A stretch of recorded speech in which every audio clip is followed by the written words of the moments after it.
Bueno, buenas tardes a todos. Estamos en una nueva edición de este Café Renacer.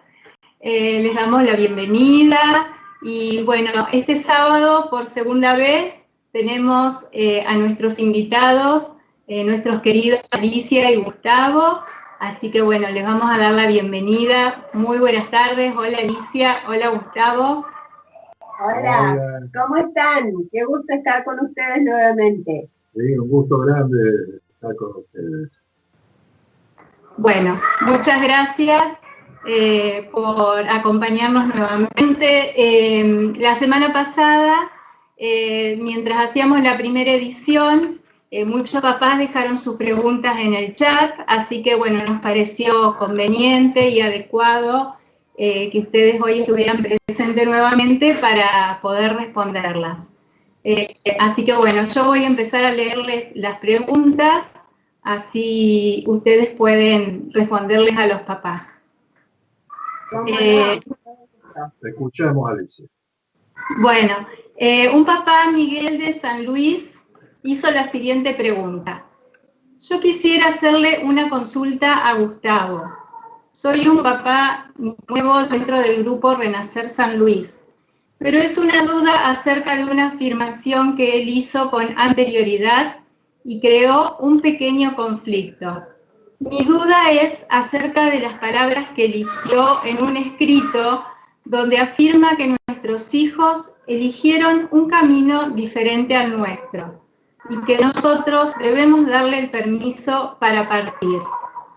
Yo estuve de acuerdo con su afirmación. Perdón, yo no estuve de acuerdo con su afirmación y lo mencioné en el grupo, lo cual generó algunos conflictos. Bueno,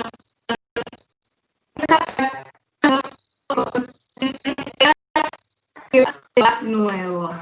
¿Se comprendió la pregunta? La última parte se cortó.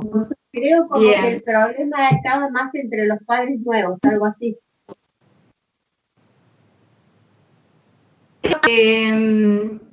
No estuvo de acuerdo con esa afirmación y se generó un cierto conflicto con los otros papás en la reunión. Y después hace otra pregunta que dice, quisiera saber hasta cuándo se considera que un papá sea un papá nuevo. Bien. Eso yo creo que es la primera vez que me hacen esa pregunta. Yo creo que es una cuestión de sentido común. Un papá que lleva 5 o 6 reuniones no puede ser un papá nuevo, no debería ser un papá nuevo. En realidad, para nosotros, nuevo siempre significó un papá que estaba sintiéndose muy mal y que hacía muy poquitas reuniones a las que había comenzado a asistir. Pero nunca pusimos un tiempo de decir si el papá nuevo o no. Yo creo que se dio solo, espontáneamente. El grupo en un momento deja de considerarlo un papá nuevo. No hay una regla establecida para eso. No, papá nuevo es simplemente el que entró por primera vez. Eso es un papá nuevo. Ya en una segunda reunión seguramente va a entrar otro papá que va a ser el papá nuevo. También los grupos tienden a decir padres cuando las primeras reuniones, a decir, oh, este es un papá nuevo que hace 2 o 3 reuniones que está acá. ¿Preguntan otras cosas? No, ¿qué otra parte? No, él tuvo un conflicto, yo creo que entendí con los otros papás del grupo, por lo que yo había dicho, por lo que él pensaba. Bueno, les voy a comentar una cosa. Nosotros vivimos en Occidente. Occidente, por tradición milenaria, es judeo-cristiano. Por lo tanto, nosotros somos cristianos, somos judíos. Si eso depende de la religión, pero en el fondo, toda esta parte de América, de España, que ha sido colonizada por los españoles, nos consideramos cristianos. No quiere decir que seamos religiosos, pero en el pensamiento occidental, donde existe una religión y donde existe un Dios, es Dios el que pregunta y el hombre que responde. Si no sos religioso, poné la Biblia. La Biblia pregunta y el hombre responde. Es decir, yo no soy el que pregunto, yo no soy el que interrogo la vida. Yo soy el que debo responder a las preguntas que la vida me hace.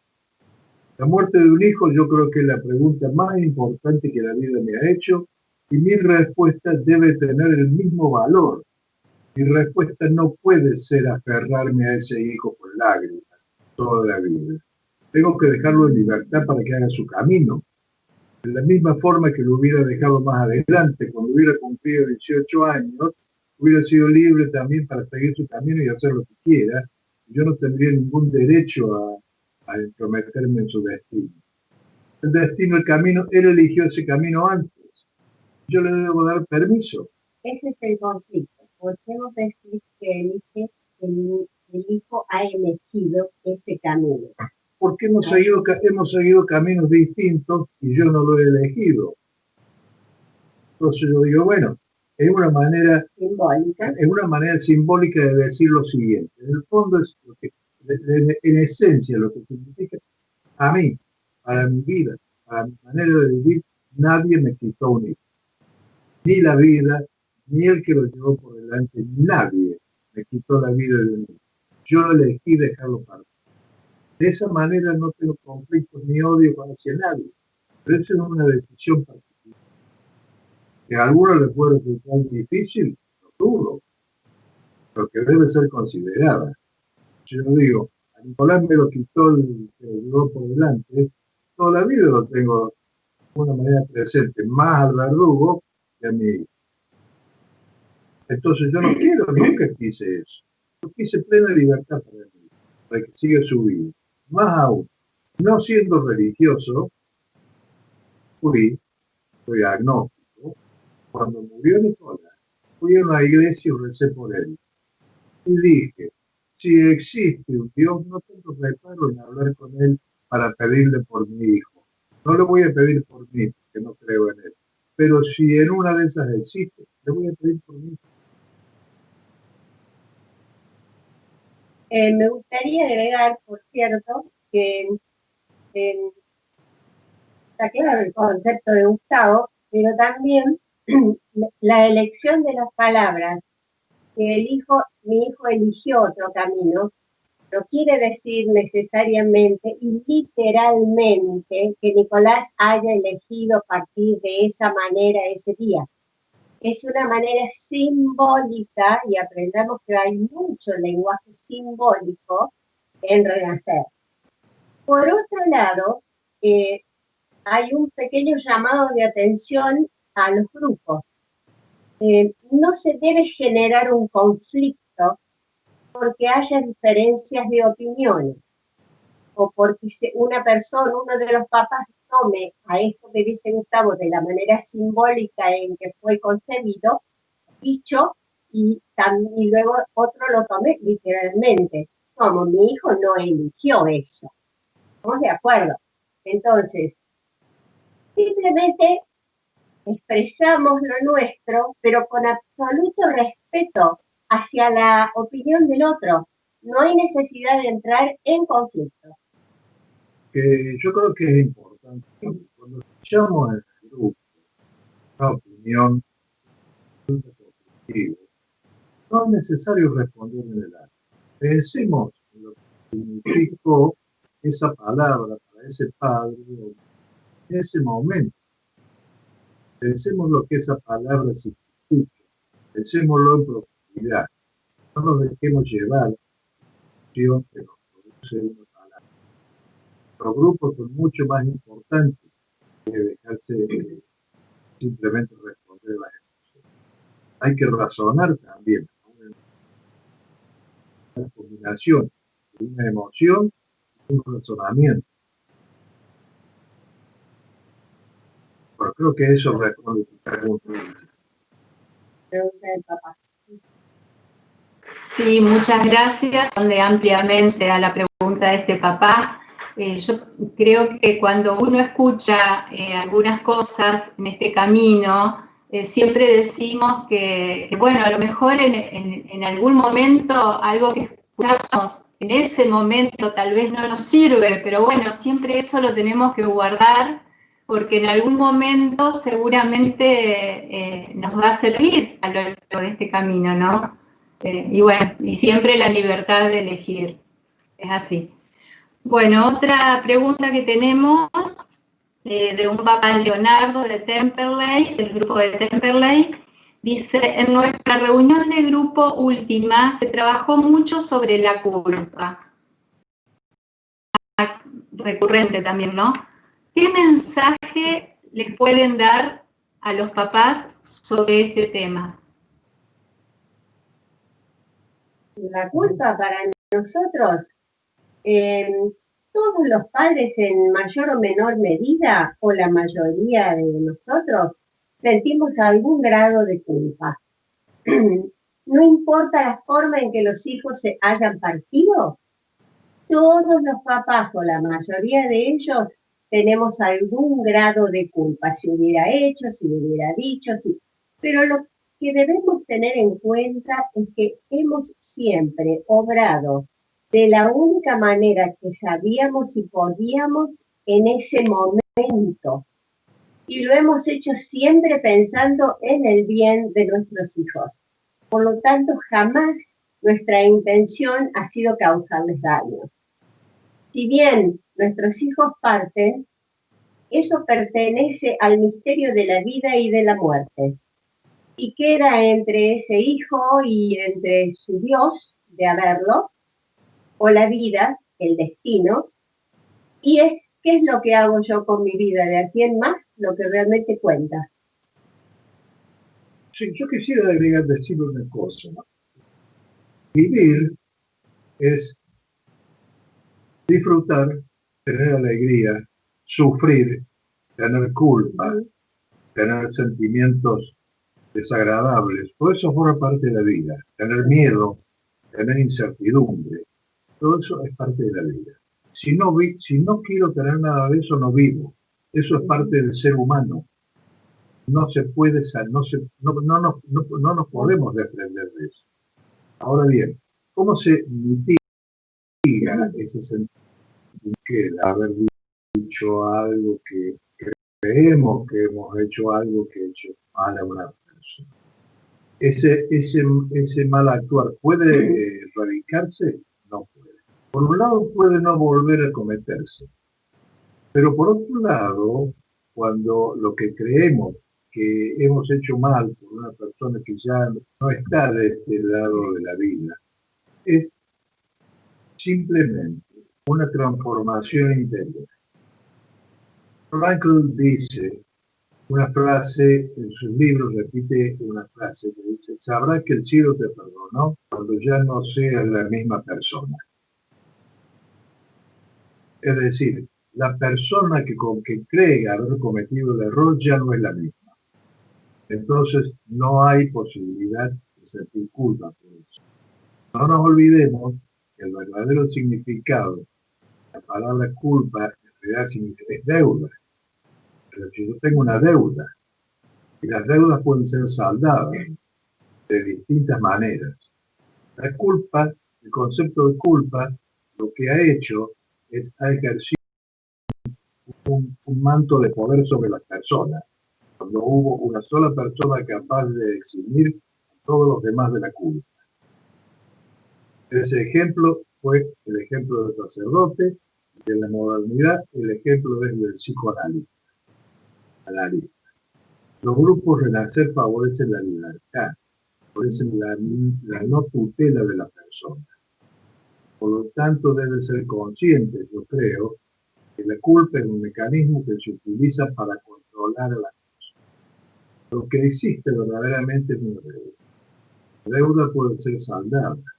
Y una de las maneras de saldar la deuda, ya no siendo la misma persona que adquirió esa deuda. Sí, eso está claro. Y realmente creo que no debería perderse demasiado tiempo en una reunión de grupo conversando sobre emociones como la culpa, porque son muy destructivas y generalmente son irreales.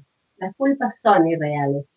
No somos dueños de nuestra vida y no podemos controlar todo lo que ocurre a nuestro alrededor y especialmente no podemos controlar la vida y la muerte. Entonces tenemos que dejar nuestra omnipotencia de creer que somos capaces de llevar adelante todo bajo nuestro control y decir, en realidad todo es un misterio y si hay algo que yo necesito y es pedir perdón a algo o a alguien, lo hago y si esa persona no está todavía de este lado de la vida, lo hago igual porque esa que me libera. Pienso en esa persona con infinito amor y se acabó la culpa. Escucharlos. Hace años que los escucho y los he escuchado muchas veces hablar sobre este tema y bueno, realmente me llega a lo más profundo de mi alma y bueno, creo que hoy esta respuesta le va a ser muy útil a muchos papás porque nosotros en este momento que estamos muy conectados a través de estos medios, a través de los grupos de WhatsApp, de las reuniones virtuales, la verdad que últimamente se ha escuchado mucho hablar sobre este tema en particular, sobre la culpa. Así que yo creo que esta respuesta de ustedes va a abarcar ampliamente una respuesta a todos esos papás que en estos días han estado con estas emociones. Bueno, otra pregunta Gracias, que tenemos. Alicia, sí. Son muy generosa. Gracias, Gustavo. Yo, esta entrevista no es para hablar de cosas personales, pero a mí tus palabras siempre en este tema en particular, me han ayudado mucho. Así que estoy segura que a muchos de los que están escuchando hoy les van a ser muy, pero muy útiles. Bueno, pasamos a la siguiente pregunta. Por supuesto. Bueno, Fabiana pregunta, justamente por lo que estábamos hablando recién sobre la comunicación que estamos atravesando en estos momentos de aislamiento. ¿Cómo creen que hay que recibir a los papás nuevos en estos tiempos de cuarentena en el cual no podemos reunirnos en forma presencial? ¿Se comprendió? Sí, se entendió y efectivamente estamos pasando y atravesando una situación que es realmente única en la historia por lo menos la historia de nosotros los mayores. No ha habido una cuarentena como esta antes, ni esta amenaza de este virus. Entonces, claro, lo presencial se hace imposible. ¿Cómo recibir un padre nuevo? Es a través de las redes sociales, de todas las formas posibles, de una forma personal, por ejemplo, pedir el número del WhatsApp y tener una conversación para que la persona se escuchen mutuamente. Y luego, quizá un encuentro así, con una videollamada, con una pequeña reunión de papás, con los papás nuevos, por Skype, y mirarse a los ojos, o sea, uno tiende a mirar a la persona que está hablando en la cámara y no mirar la cámara. Yo creo que en este momento estoy mirando la cámara, ¿verdad? Estoy mirando a la persona que puede estar mirando a nosotros, ¿verdad? Entonces, en lugar de mirarte a vos, Alicia, estoy mirando la cámara. Mirar la cámara y decirle a su papá, por favor, no te puedo abrazar personalmente, pero te aseguro que todo mi ser te está abrazando en este momento. Somos uno y a la vez sos vos y soy yo. Cada uno con su persona, con su ser, pero estamos unidos tratando de encontrar razones valiosas para que esta vida valga la pena ser vivida, para que los hijos no se vayan en vano, etcétera. Tantas cosas hermosas que se pueden decir mirando a los ojos. Es difícil porque tenés que mirar un agujero en una pantalla, pero hay que hacerlo. Es la única manera, no tenemos maneras personales y luego a lo mejor notas, pero hay usar todas las redes sociales posibles.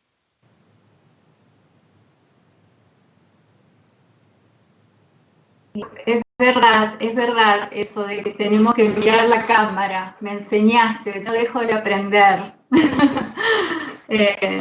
Bueno, creo que todos los papás, todos los grupos están haciendo lo mejor posible por recibir en este momento a todos esos papás que vienen llegando. Como dijo Alicia, creo que es una situación nueva para todos e incluso para nosotros en la manera en cómo reunirnos, ¿no? Tuvimos que aprender, la mayoría tuvimos que aprender a utilizar todos estos medios para poder llegar a los papás, pero bueno, creo que el amor por esos hijos hace que nos pongamos a disposición de la tecnología y hagamos todo lo posible por aprender a usarlas. Alicia, y no nos Sí. olvidemos de algo, es decir, de algo muy antiguo, que tiene mucho valor, que es la carta manuscrita. La carta manuscrita enviada a una persona refleja a veces mucho más el afecto y el cariño puesto en esa carta que en una videollamada o en alguna otra comunicación. Es muy útil también sentarse y escribirle una carta manuscrita, valga la redundancia, a un papá nuevo o una mamá nueva. Eso lo hizo Moni por muchos años, porque nosotros empezamos largo tiempo antes de Internet y todo eso. Eso lo hizo Alicia por muchos años y fue muy útil. Bueno, tal vez esta sea la oportunidad, sea el momento para volver, ¿no? A eso, No te escuchamos. Estuvo entrecortado, Alicia. Se entrecorta. que tal vez sea la oportunidad de esta de volver a esa a comunicarnos a través de una carta. ¿No? Bueno, vamos a otra pregunta. Liz Ruth preguntó: este mensaje los ha llevado a conocer muchos lugares de América y Europa.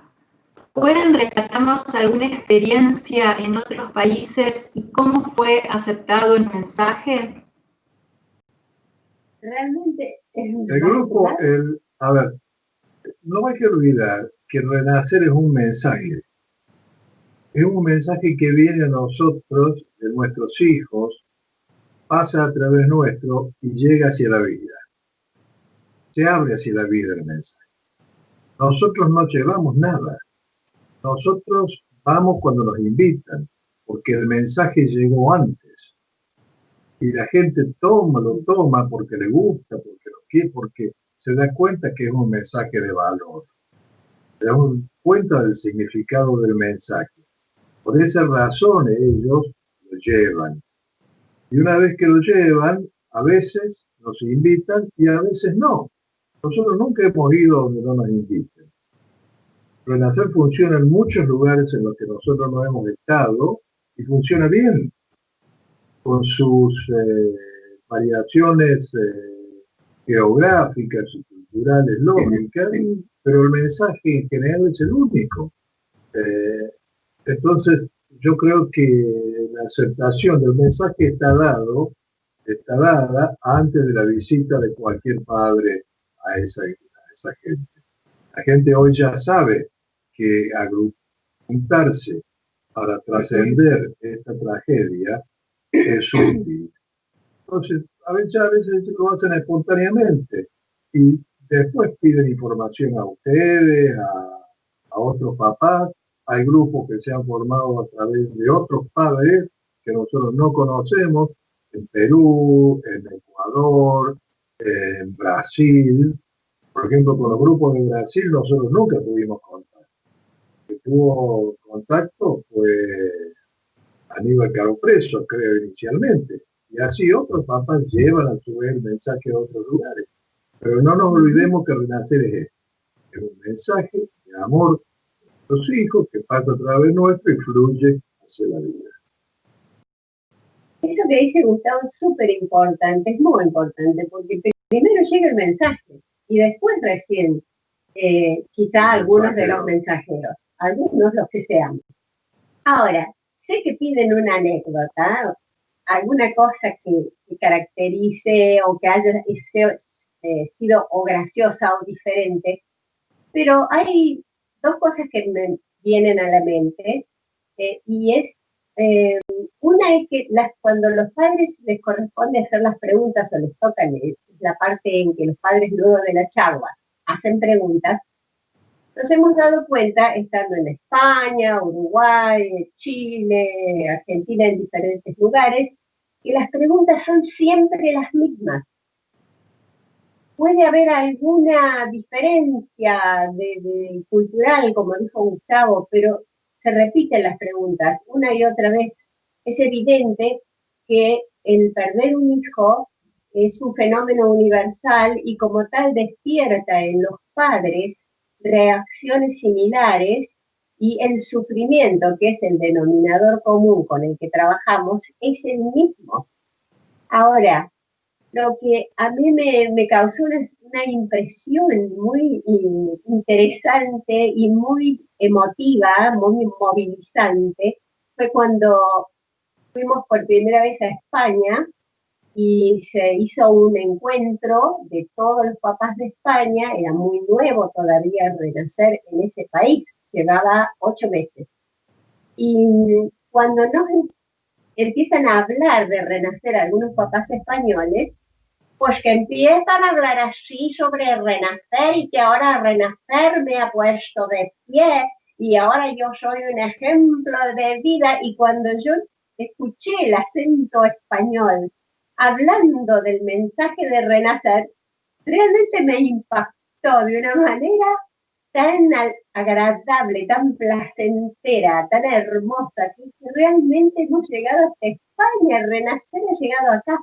Tan hermoso, es tan poderoso, que las fronteras ya no existen. Así que, bueno, eso es para ilustrar con una anécdota. El mensaje de amor de nuestros hijos es tan poderoso que traspasa la frontera. Hermosa esa definición. Hermosa. Bueno, a ver qué preguntas nos quedan por acá. Bueno, me gustó cómo hicieron, cómo formularon esta pregunta. Dice, cuando viajaba tanto. Sí. Alicia, escúchame, si bien, yo quiero hacer una aclaración, si puede.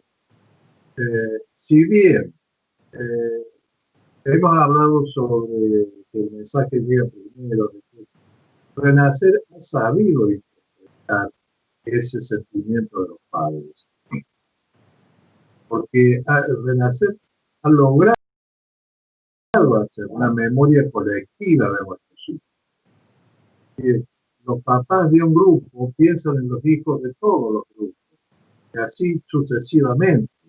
Muchos padres que son religiosos, cuando rezan en sus oraciones o cuando van a la iglesia, casa, o rezan por todos los hijos del grupo, no rezan solo por sus hijos. Y esa memoria colectiva es una memoria colectiva a favor de la vida, totalmente opuesta a la mayoría de las memorias colectivas que existen, que siempre están en contra de algo. Y el ejemplo que tenemos en la Argentina es con madres de Plaza de Mayo y abuelas de Plaza de Mayo que han luchado años contra algo. Y bueno, Renacer, no digo que esté bien o que esté mal, sino simplemente que son distintos. Renacer es una memoria colectiva que trabaja a favor de la vida. Eso yo quería agregar, porque para mí es importante también el hecho que Renacer es capaz de interpretar y expresar los sentimientos muy distintos de muchos padres del mundo.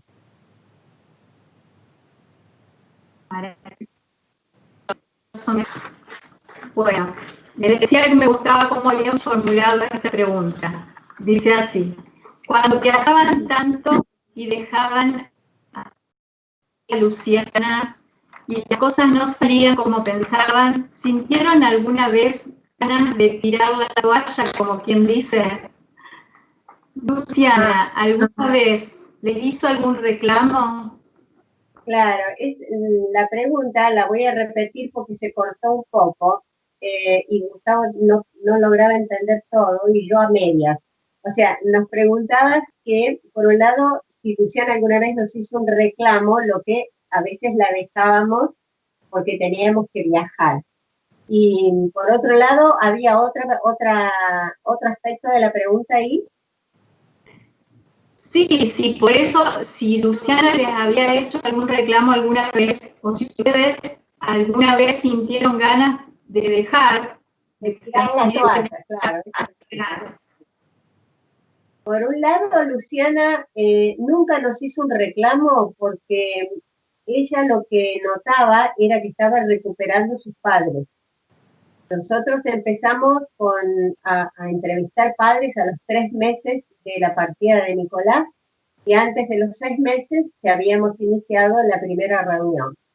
Ella allí vio, cada vez que nosotros teníamos una reunión Renacer, nos asegurábamos que Luciana estuviera acompañada, nunca estuviera sola. Ella tenía 15 años en ese momento, y cuando viajábamos también lo hacíamos asegurándonos de que ella estuviera en buena compañía todo el fin de semana, y ella estaba contenta, si bien el tema de los hermanos es diferente, los tiempos de los hermanos también son otros, y también los fuimos aprendiendo, y ellos también nos fue enseñando, pero nunca hubo un reclamo por parte de ella. Sinceramente fue muy generosa, a pesar de su propio sufrimiento, al que nosotros considerábamos, dábamos y demás, pero ella se daba cuenta que esto nos hacía bien a nosotros y por lo tanto le hacía bien a ella. Con respecto a tirar la toalla, mira, nuestro compromiso fue tan grande, tan absoluto, que ni siquiera pensamos. Frankl dice, no hay nada más terapéutico que tener la emoción de tener una misión en la vida. Cuando uno se siente llamado, convocado por una misión, es una cosa como si fuese de otro mundo. No es un sentimiento normal. Es un sentimiento de que hay algo que vos necesitas hacer, que vos debés hacer a toda costa. Y eso es realmente una misión que te tocó a vos, que nadie más la puede hacer en ese momento. Lo reclama, lo te convoca. Hay algo en la vida que te convoca. Nosotros siempre decimos una frase que viene de antes de Cristo, que dice, si no lo hago yo, ¿quién lo hará? Si no lo haces ahora, ¿cuándo lo harás? Y si lo haces solo por ti, entonces, ¿qué eres? A nosotros era algo que teníamos que hacer. Tanta nos arrastraba con tanta fuerza, con tanto poder, que nosotros fuimos atrás de eso como una locomotora, yo podría decir, desbocada, pero desbocada no en el mal sentido, sino a una velocidad incontrolable. Eso fue lo que nosotros sentimos cuando trabajamos por Renacer. Ahora, que hubo momentos difíciles, muy difíciles, en que quedaban las fuerzas, sí, los hubo, porque tuvimos todo tipo de obstáculos. Era una idea nueva, había que hacer que toda una sociedad, no solo ya en Argentina, luego más adelante en otros países, en Occidente, se tomara conciencia de la necesidad de algo como Renacer, que no había sido contemplado, es una necesidad que no había sido contemplada. Pero a pesar de estos momentos de flaqueza que sí tuvimos, porque somos humanos, pero le pusimos tanta garra y tanta fuerza, Dios mío, que yo creo que por eso Hoy nos lo están reclamando y ya no podemos viajar más, nos cansamos. Es, es una linda pregunta. Bueno, vamos a la última pregunta. Es una pregunta también bastante recurrente entre los papás. Las fechas especiales, ¿cómo enfrentarlas? Las fechas especiales, ¿cómo enfrentarlas? Y a la vez yo les pregunto si hay alguna anécdota que les haya pasado con algún papá o alguna mamá referido a este tema.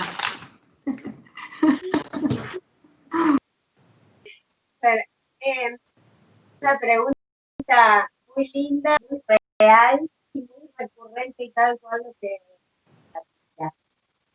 muchas veces los papás nuevos, como decimos, que no han pasado todavía con fechas especiales, nos preguntan, ¿qué hacemos? ¿Qué hacemos que ya se acerca la fecha de la partida o el cumpleaños o el, bueno, la Navidad o lo que sea?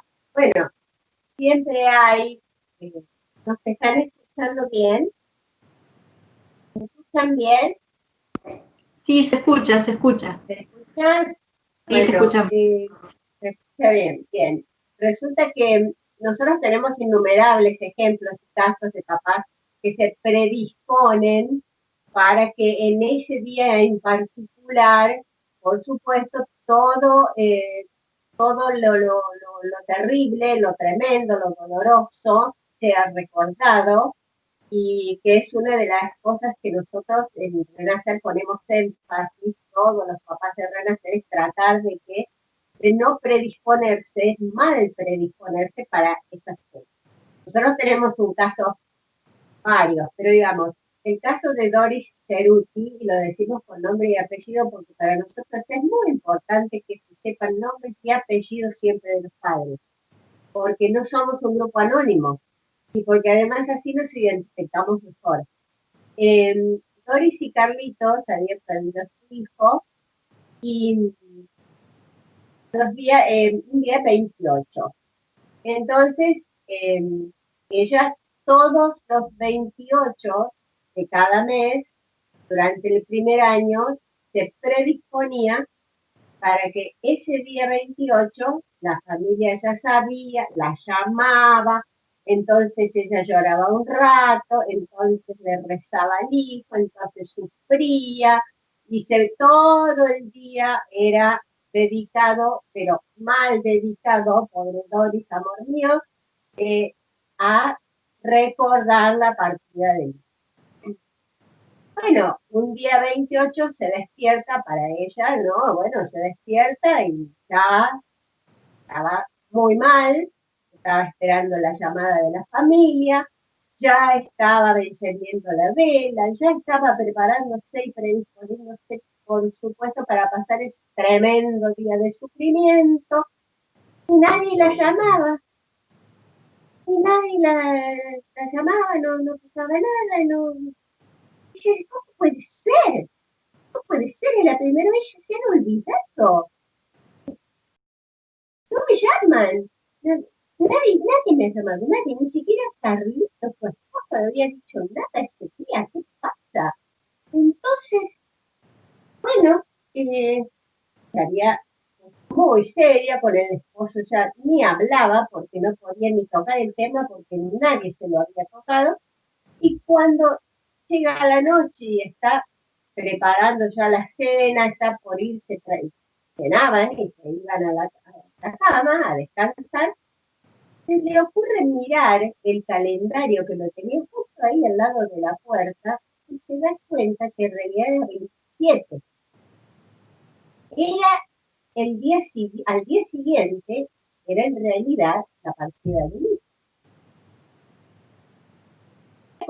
Se dio cuenta por qué, que el marido no le había dicho nada, y entonces dijo, pero y entonces, si mañana es el día, ¿qué hago? Si yo ya sufrí hoy, ¿sufro también mañana? ¿Cómo hacemos?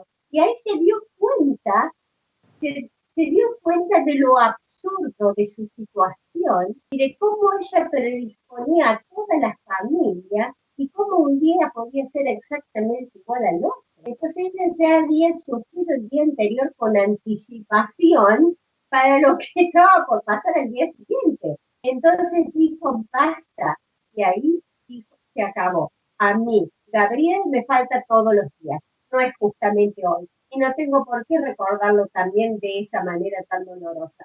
Y se lo comunicó a la familia y finalmente, bueno, fue una liberación para todos.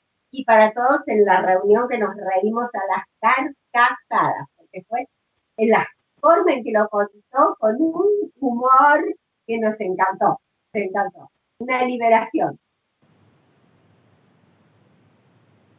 Pero qué gran ejemplo, la verdad que esa anécdota es un ejemplo clarísimo de cómo nos predisponemos a sufrir, cómo nos predisponemos a sufrir, un ejemplo pero claro, muy claro. Sí, Gustavo. ¿Y ahora qué hago? ¿Mañana?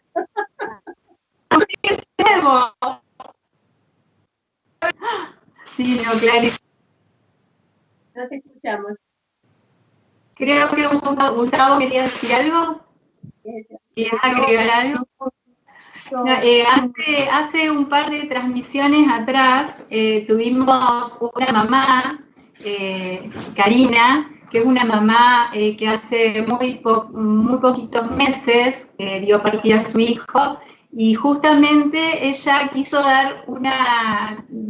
transmitir el mensaje justamente hablando de las fechas especiales, de cómo ella enfrentaba estos primeros meses, estos primeros días de aniversario de la partida de su hijo, bueno, con una actitud, pero bueno, muy, muy valiosa para todos los papás que lo escucharon. La verdad que fue un mensaje y un testimonio maravilloso de una mamá nueva, de cómo comprendió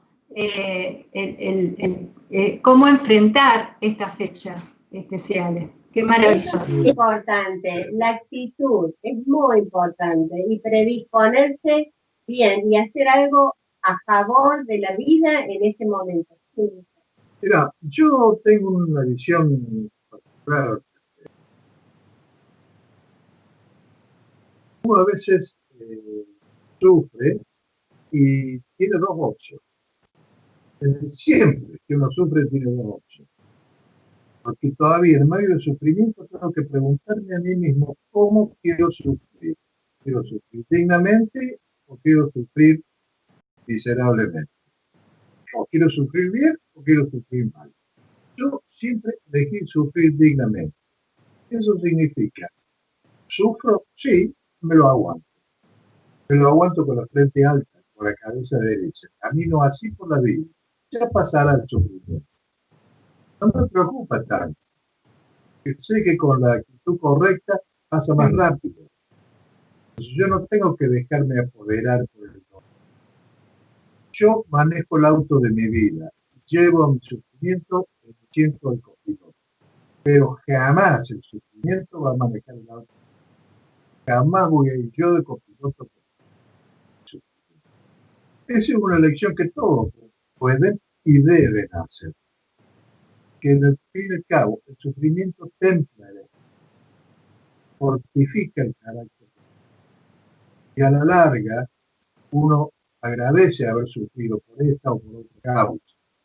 Que eso mantuvo vivo en muchos trances difíciles, mantuvo de pie en muchos trances difíciles que todavía van a seguir viviendo la vida. Y uno no sabe cuáles van a ser, hasta que llegue el último de todos y sea el final. ¿Cómo quiero enfrentarme yo al final? ¿Llorando? ¿Sufriendo? ¿Más todavía? No. Es lo que me toca en el momento, cuando sea, y lo aceptaré con dignidad. Eso está en todo, esa capacidad está en todos nosotros. Yo nunca me voy a cansar de repetir. Todos nosotros somos capaces de caminar con entereza a través del dolor, a través de una falta de certezas, de la incertidumbre y la desesperanza. No debemos dejarnos abatir. A eso somos hombres. quiere, como ustedes dicen. Que suene, lo digo con énfasis, ¿no? Que es algo tan importante. ¿Qué es lo que me sacó a mí del principio? Yo dije, a mí, yo no sabía por qué, pero dije, la vida no me va a ver de rodillas. Yo voy a enfrentar esto, tiene que enfrentarlo, no, de pie, con la frente alta. Y así caminé yo los primeros días, que yo fui a trabajar los fines de semana. Sin trabajar, me manejé a lo largo de todo el día. Y si una persona puede hacerlo, ¿por qué no pueden hacerlo los demás? Pongo como ejemplo de un ejemplo así. Una manita de última, los chicos merecen nuestro mejor esfuerzo. ¿Qué merecen? ¿Qué? Sí, así es, ¿no? Que cómo elija cada uno sufrir, derecho a transmitirse, que bueno, si yo elijo o continuar sufriendo o no sufrir con dignidad, no tengo derecho a transmitírselo a otro papá. Eso también. Bueno, dan ganas de abrazarlos, de apachacharlos, dijo una mamá amiga, son tan queribles, tan amorosos, nos dedican tanto siempre de ustedes, estamos tan agradecidos, los queremos tanto, y bueno, y esperamos, los papás de Renacer, poder llevar con dignidad este mensaje para todos. Así que bueno, y continuar hacia adelante a 50, a 100 y a mucho tiempo, muchos años más con este mensaje maravilloso que supieron transmitirnos. Muchas gracias, Alicia, muchas gracias, Juan Francolino, por tu colaboración y un abrazo para todos. Sí, muchas gracias a todos. Gracias a todo el equipo, gracias Juan, gracias a todos los papás. Y bueno, sigamos adelante con el amor de nuestros hijos. Un beso grande para todos. Y bueno, y con todos los papás que están escuchando, quédense porque ahora llega la próxima transmisión con todas las charlas en un ratito nada más. Un beso para todos.